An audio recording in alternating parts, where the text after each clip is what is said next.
vez que você compete com alguém dentro da sua casa, só você que perde, só a tua casa que perde, porque ninguém ganha. E nós entramos no ano achando que a nossa casa é um campo de batalha. As nossas finanças não prosperam por problemas não resolvidos do nosso passado. E você não avança, você não vai à frente, as coisas não dão certo, porque você carrega pendências do seu passado, de pai, de mãe. Você não consegue perdoar, você não consegue liberar a tua vida, você tem uma alma amargurada. São gigantes que se colocam diante de nós, que ao nosso olhar, eles têm 2,80 metros, eles têm uma couraça, eles têm uma caneleira, eles têm escudo, eles têm uma proteção, eles têm uma espada, eles têm uma lança com a ponta que pesa 7 quilos, porque tudo diante de nós se torna um gigante que nos atemoriza, nos toca o terror em nossa alma, e nós ficamos perdidos diante de cada desafio. Você mais fiel a Deus, você mais fiel ao Senhor, é assim que você fala toda virada de ano: esse ano eu vou me reconciliar por completo.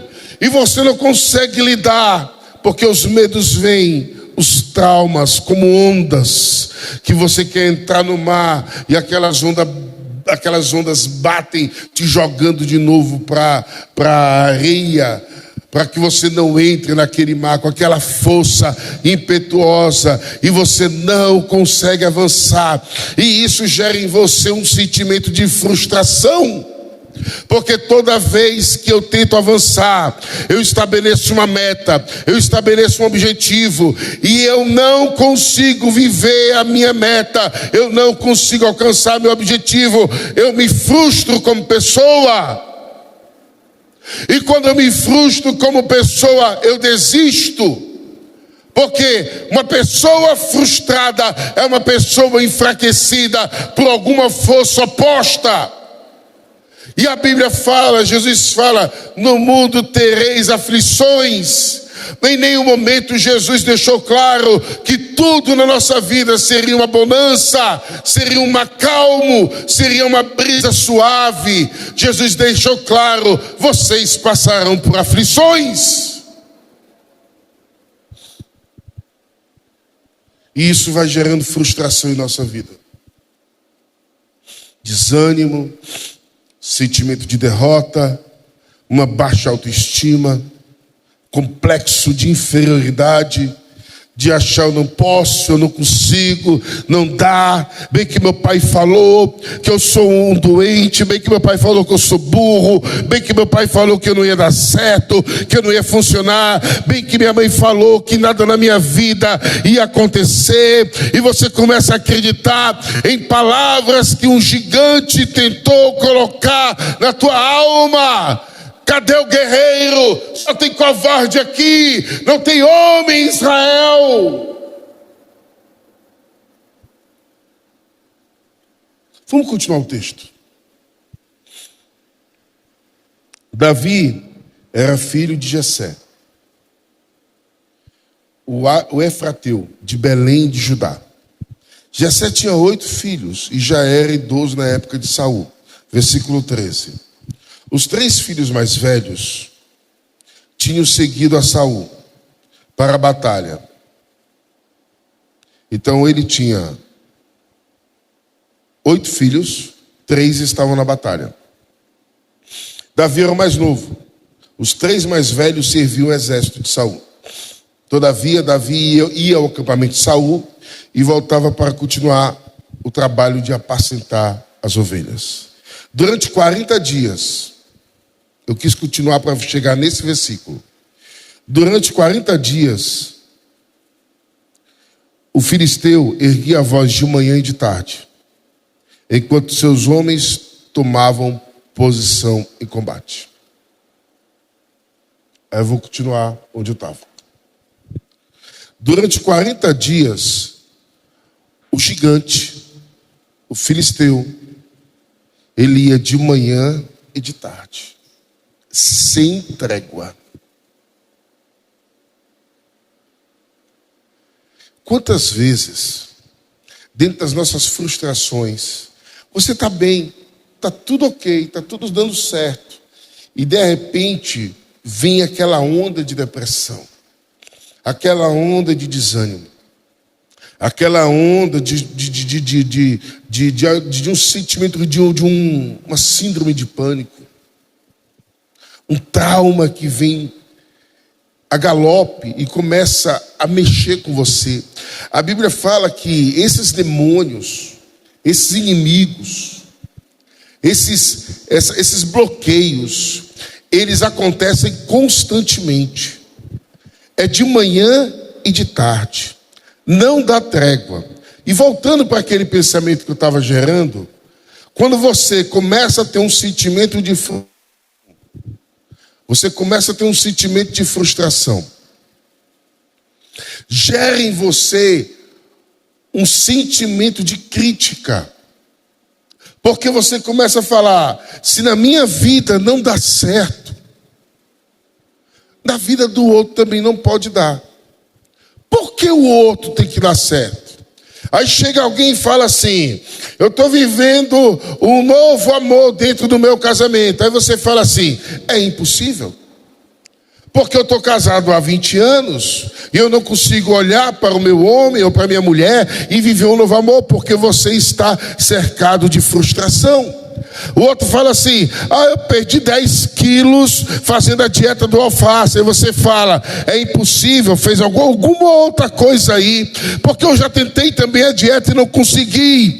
E você começa a gerar uma comparação na tua vida. Se eu não consigo, por que o outro vai conseguir? Se eu não sou feliz, por que o outro tem direito de ser feliz? Você começa a se tornar um crítico inveterado.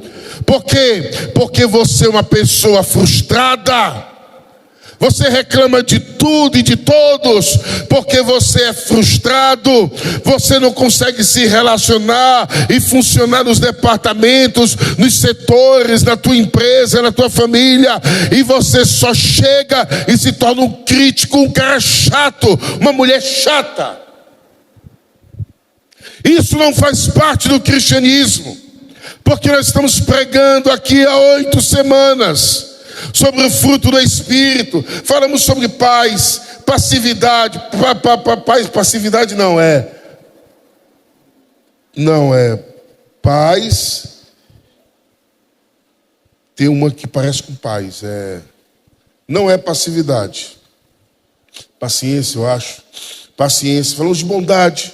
Falamos de mansidão. Falamos de amor. Falamos de alegria. E nada disso faz parte, o último vai ser domínio próprio, que o pastor vai falar. Nada disso faz parte de uma pessoa frustrada. Se você pegar cada elemento de mensagem que está no YouTube, você pode ir lá pesquisar. Você pegar cada mensagem e você for começar a colocar em prática tudo aquilo que os pastores estão falando ao longo de 8 semanas, você vai entender que a tua vida, muitas vezes, ela se torna chata porque você se torna uma pessoa inflexível. Você é rígido. Você diz, eu não vou mudar, porque eu sou assim, tem que ser do meu jeito, tem que ser da minha forma. E não existe nada mais triste do que para um ser humano, do que para um pai, do que para um filho, do que para uma mãe, dizer, eu não vou mudar. Aí o filho olha para a mãe e fala assim, meu Deus, se minha mãe diz que não quer mudar, por que eu tenho que mudar também? Aí você adoece a tua geração. É de dia e de noite. As perturbações, as tormentas. É de dia e de noite que vem te incomodar. É de dia quando você está no seu trabalho e aquela coisa vem, assola a tua vida e te coloca para baixo. Mas é à noite quando você vai dormir e você sofre aquele terror noturno que vem te visitar e não te gera espanto. Por que eu estou acordado? Por quê? Porque eu não estou conseguindo dormir. Você tem que aprender a não aceitar essas coisas. a se opor contra essas coisas. Você não pode aceitar uma condição que você sabe que não pertence à natureza do Espírito. A Bíblia fala que há uma luta entre a natureza carnal e a natureza espiritual, e você não pode aceitar essa luta que a carne, o diabo, os demônios vençam na tua vida. É necessário se posicionar. Vamos continuar o texto? Versículo 17. Entre mentes, Jessé disse a Davi, seu filho: peço-te que leves aos teus irmãos uma arroba de trigo torrado e esses 10 pães. Vai depressa ao acampamento dos teus irmãos. E esses 10 pedaços de queijo oferece ao comandante da unidade deles. Indagarás sobre a sua saúde, a saúde dos teus irmãos, e trarás deles alguma garantia de que estão passando bem. Eles estão com Saul e com todos os homens de Israel no vale de Elá, lutando contra o filisteu. Davi levantou-se, antes de romper o dia, deixou o rebanho com o pastor. Aí o primeiro ponto eu poderia pontuar assim: pastor, então o que é que eu posso fazer para vencer meus gigantes? Vamos botar um tema para essa mensagem? Vamos? Como viver o novo de Deus. Bota esse tema. Como viver o novo de Deus. Vamos botar uma frase de transição para esse sermão? Frase de transição: é necessário vencer os inimigos. É uma frase de transição. Essa frase de transição, ela é utilizada em cada ponto. Certo? Ponto. Como viver o novo de Deus. Frase de transição: como vencer, é necessário vencer os inimigos. Primeiro ponto: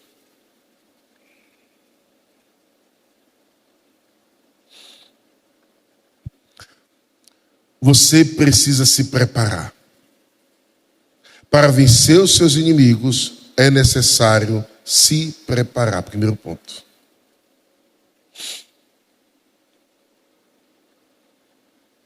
Porque a Bíblia fala que Davi, de madrugada, ele se levanta e ele organiza o rebanho e deixa o rebanho com outra pessoa. Olha como ele era cuidadoso. Ele se preparou para ir e para voltar. Ele não soltou o rebanho e foi. A Bíblia